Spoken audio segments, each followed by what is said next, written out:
Au Mali, de nouveaux combats ont éclaté près de Kidal entre ex-rebelles et membres du groupe armé pro-gouvernemental Gatia. Les deux camps s'étaient déjà affrontés au mois de juillet dernier. En Centrafrique, Jean-Francis Bozizé, le fils de l'ex-président centrafricain François Bozizé, arrêté vendredi à Bangui, a été entendu par un juge d'instruction avant d'être remis en liberté provisoire. Et puis en RDC, les autorités ont refusé de renouveler le visa de Ida Sawyer, chercheuse pour l'organisation américaine Human Rights Watch. Aucune justification n'a été donnée par le gouvernement. Nouveau rendez-vous de l'information sur Sika, bienvenue à tous. La Zambie vote demain jeudi pour élire son nouveau président, et ce, dans le cadre d'un scrutin qui s'annonce très serré. Le président sortant Edgar Lungu, élu l'an dernier, affronte son rival Hakainde Hichilema après une campagne électorale émaillée d'incidents. Voici les images. Edgar Lungu, 59 ans, a été élu président de la Zambie en janvier 2015 pour achever le mandat de son prédécesseur, Michael Sata, décédé brutalement en octobre 2014. Il avait battu d'une très courte majorité, moins de 28 000 voix d'écart, soit 1,5% son rival Hakainde Hichilema, qui avait qualifié le scrutin de simulacre et qui se présente jeudi pour la 5e fois à la présidentielle. Les supporters du Front patriotique PF, parti du président Lungu, et ceux du Parti uni pour le développement national UPND de Hichilema se sont violemment affrontés ces dernières semaines, conduisant même à une suspension de la campagne dans la capitale Lusaka le mois dernier. Quand le PF fait campagne, personne ne les attaque. Mais quand l'UPND fait campagne, il y a toujours des bagarres. La Zambie est un pays chrétien, donc ce n'est pas bien. Alors que l'élection s'annonce plus serrée que jamais, Edgar Lungu a été accusé de tenter de museler l'opposition. Je vais voter pour Edgar Lungu, c'est certain, parce que j'ai vu les améliorations. Je ne vote pas à l'aveugle, je vois ce qu'il fait. Il travaille vraiment. La Zambie, ultra dépendante du cuivre, dont elle est le deuxième producteur d'Afrique, après son voisin de la RDC, a enregistré une croissance de 3,6% l'an dernier, la plus faible depuis 1998. Des milliers d'emplois ont été supprimés dans le secteur minier, l'inflation dépassant les 20%, le déficit 8% du PIB et la sécheresse perturbent la production hydroélectrique. Le vainqueur de l'élection sera élu pour un mandat de 5 ans. Si aucun des deux candidats n'obtient 50% des voix, un second tour sera organisé. Au Tchad, le chef de file de l'opposition, Saleh Kebzabo, a été entendu hier mardi comme témoin par la police judiciaire. C'était dans le cadre de la disparition présumée d'une vingtaine de militaires après l'élection présidentielle du mois d'avril dernier. Voici les détails. L'audition du chef de file de l'opposition tchadienne, Saleh Kebzabo, intervient au lendemain de la cérémonie d'investiture du président Idriss Déby Itno. À la demande du procureur général, nous avons entendu Saleh Kebzabo comme témoin sur l'affaire des présumés militaires disparus au lendemain de l'élection présidentielle du 10 avril, a déclaré une source judiciaire. Toujours selon cette source, l'audition a duré 2 heures.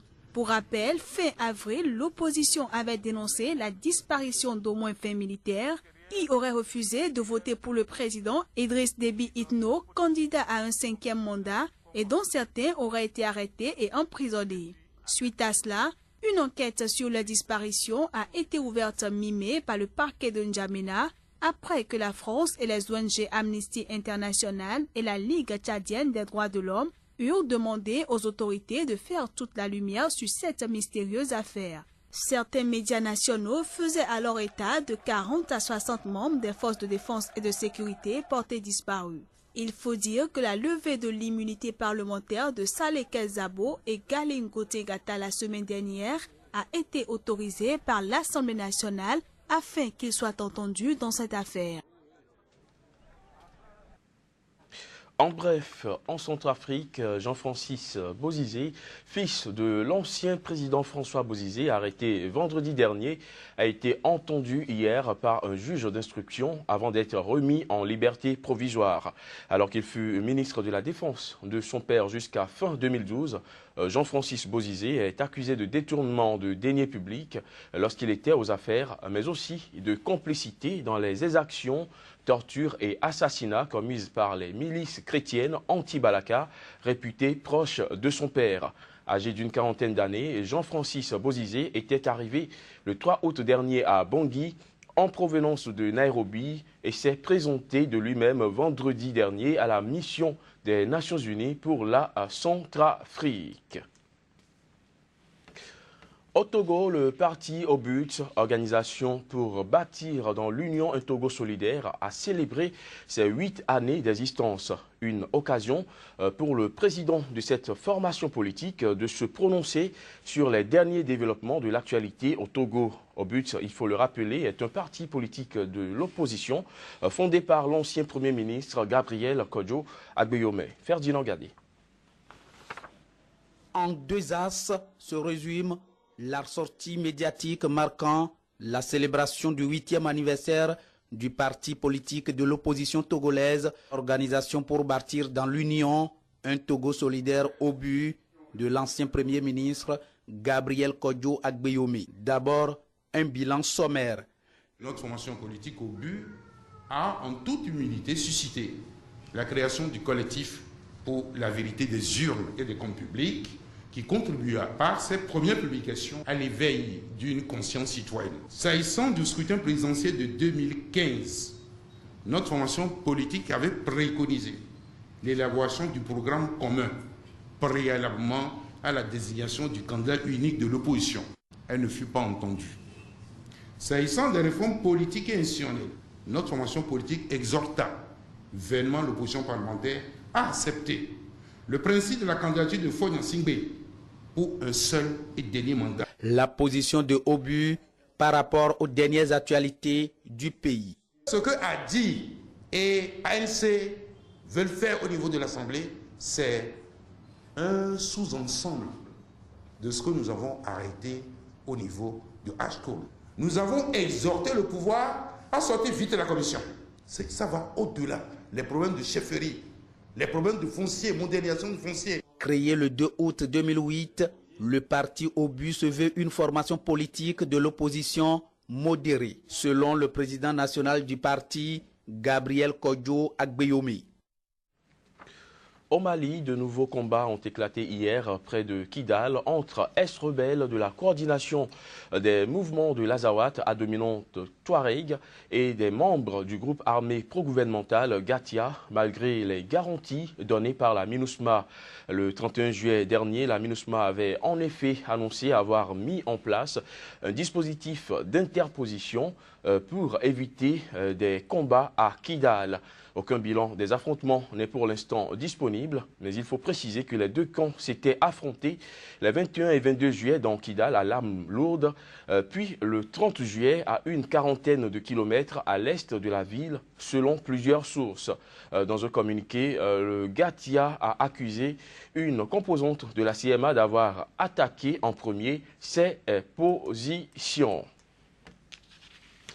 Au Soudan du Sud, de nouveaux combats ont éclaté entre forces loyalistes et ex-rebelles dans le sud-ouest du pays. Ces affrontements interviennent un mois après des affrontements dans la capitale Juba qui ont mis en péril le fragile accord de paix. Voici les détails.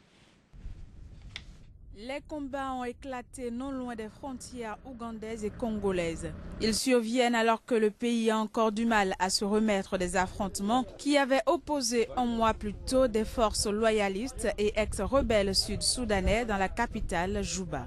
Des violences qui ont davantage fragilisé l'accord censé ramener la paix dans le pays. Les combats entre les forces pro-gouvernementales du président Salva Kiir et les hommes fidèles à l'ancien vice-président Riek Machar ont éclaté à deux endroits proches de la ville de Yei, située à plus de 150 km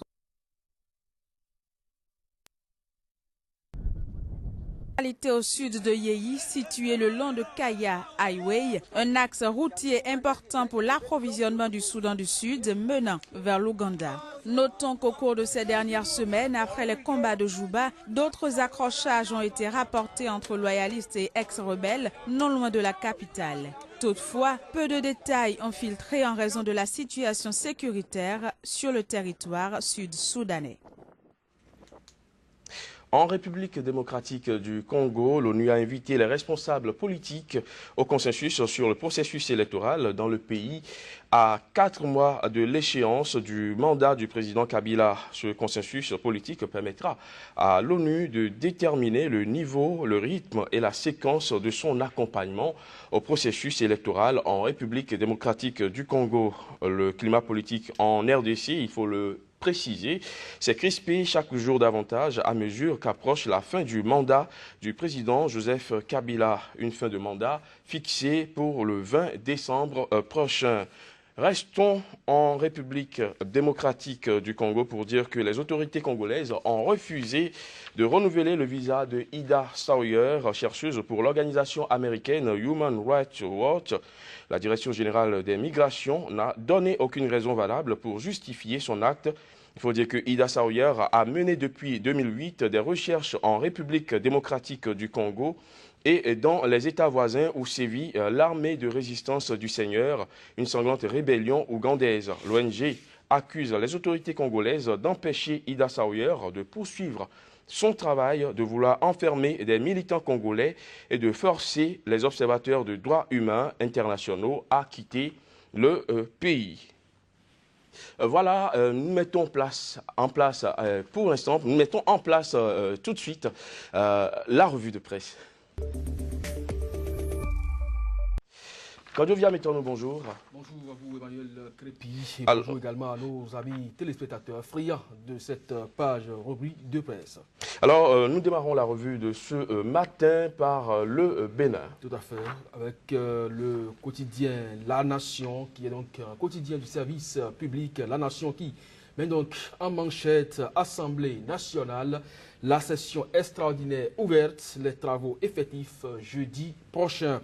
24 heures au Bénin, une proposition de loi contre la production et la manipulation de sachets plastiques sera bientôt débattue à l'Assemblée nationale. Mais avec la nouvelle tribune, c'est tout autre chose. Mandat unique au Bénin, talon attendu depuis ferme par les forces courues pour un Bénin émergent. Mais en attendant, avec Bénin Web TV, Patrice Talon part en balade au Congo après avoir assisté à l'investiture du président tchadien Idriss Déby Itno. Pendant ce temps, le Mali semble victime d'une malédiction. Outre les attaques djihadistes, l'inondation vient de faire ses premières victimes. On en compte plus d'une quinzaine. Tout à fait, Emmanuel Crépi avec abamako.com. L'information est revenue à 14 mois après donc, la signature de l'accord pour la paix et la réconciliation. L'escalade de la violence continue. Au Mali, Mali Web, une fausse alerte djihadiste sème la confusion à Bamako. Et puis Mali Actu, 14 morts dans des inondations en moins d'un mois. C'est bien sûr une publication des autorités maliennes, comme quoi effectivement, vous l'avez dit Emmanuel Crépi, le pays semble maudit.